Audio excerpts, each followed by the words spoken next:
to my channel. If you are new here, my name is Megs, Megan, or Spooky, whichever you like to call me. And this is Spooky History with Megs, where we talk about true crime, we talk about abandoned places. Topic today is going to be Mr. Rodney Alcala. Let's get into it.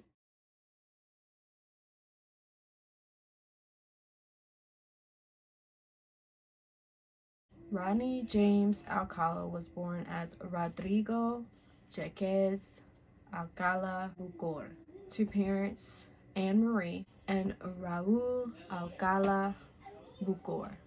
He was born in San Antonio, Texas on August 3rd, 1943. He ended up dying of natural causes in July of 2021. He had two sisters named Christine and Marie. He had one brother named Raul. So Rodney's life was pretty much normal. He lived in pretty much a two-parent working household along with his sibling, and that was until his father decided to move to Mexico, where his grandmother had fallen ill and she ended up passing away. And Rodney was only 11 years old when this all took place. Once the family arrived, they hit some pretty bad hardships. No home, little money, and no job prospects for his father. By the time Rodney was about 12 years old, his father ended up abandoning the family as he could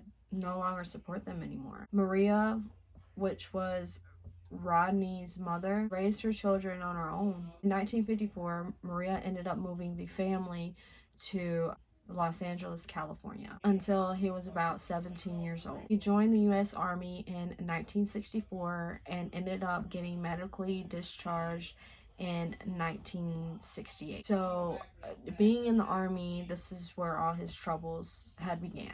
He had what the Army deemed as a nervous breakdown. Could have been due to his father suddenly passing away. And he was stationed in Fort Bragg, North Carolina. First he went AWOL, which is absent without leave.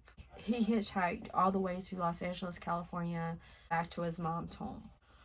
Once the Army recovered him and they also did some examinations, they figured out he had antisocial personality disorder.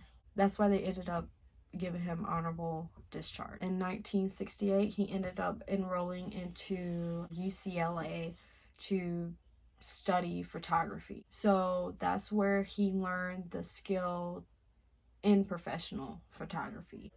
And that would shape some of the behavior he displayed later and played a key role in his court cases. He finished the program, he received his degree from UCLA, was awarded his bachelor's in a fine arts degree. He also studied filmography with a person by the name of Roman Polanski up there in New York.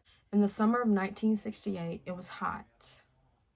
Teenagers were roaming the streets. They were dancing at clubs. They were having a good time. They were, minding their own business, flirting with men. Morgan Rowan and her three friends hit the Sunset Strip nightly to dance the night away. They were dressed in the hippest clothes of that time, adorned in mini skirts and go-go boots, dancing their cares away. They often frequented a hunt. A tall, dark-haired, handsome man with a white smile in his mid-20s, known as Rod. Morgan found him to be quite attractive, and one of her friends had a crush on the handsome stranger. One summer night, three friends partied the night away and feeling like a late-night meal after. They began walking to a nearby IHOP. Along came Rodney Alcala to offer them a ride to the nearby eatery. They happily entered his car. He then drove blocks away to his apartment. Upon arrival, they heard blaring music from his apartment. He told them he was having a small party and invited them in. Once inside, Morgan's friends got distracted and separated from her. Rodney then took Morgan up to his bedroom. He immediately placed a bar across the door frame to prevent anyone from coming in or her fleeing away. He began violently attacking Morgan, punching her so badly in the stomach that she began to vomit blood. He commenced to SAing her and began to strangle her. She felt she was drifting away in her demise. She remembers praying for it to end. Meanwhile, her friends began looking for her and came across the bedroom where they heard through the door of the struggle. They tried to breach the door, to no avail. They went outside and broke a window to get in. And he said, "Take her," as if he had ownership over her. They fled the apartment to an alleyway and hid behind a dumpster where Morgan continued to vomit blood. They noticed Alcala drive by them looking for them.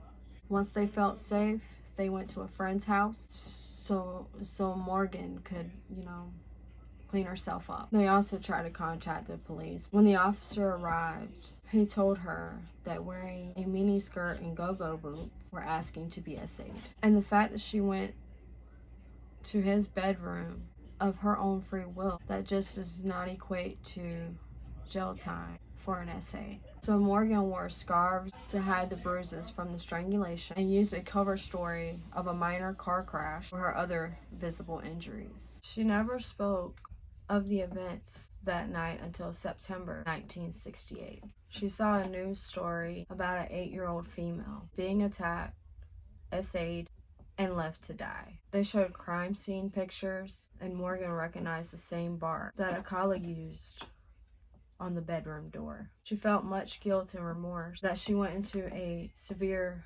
panic attack that landed her in the hospital. She tracked down the little girl and sent her a lengthy letter for not doing more about her attack a couple of months earlier. The little girl responded with the fact that Alcala is responsible for his own action and not her. They remain friends till this day. Morgan went on to share her story in June of 2021 on "I Survived a Serial Killer." She had seen Rodney Alcala when she was about 14 or 15 years old. She remembers him flirting with her in the teen club, or playfully grabbing his hand. When she grabbed for his hand a second time, his demeanor changed, and he took her head by the hair and slammed it against the wall. Stay tuned for part 2.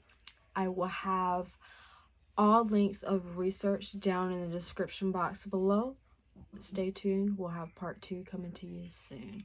I hope you enjoyed this video. I hope it sparked an interest to you. Don't forget to like, comment, subscribe.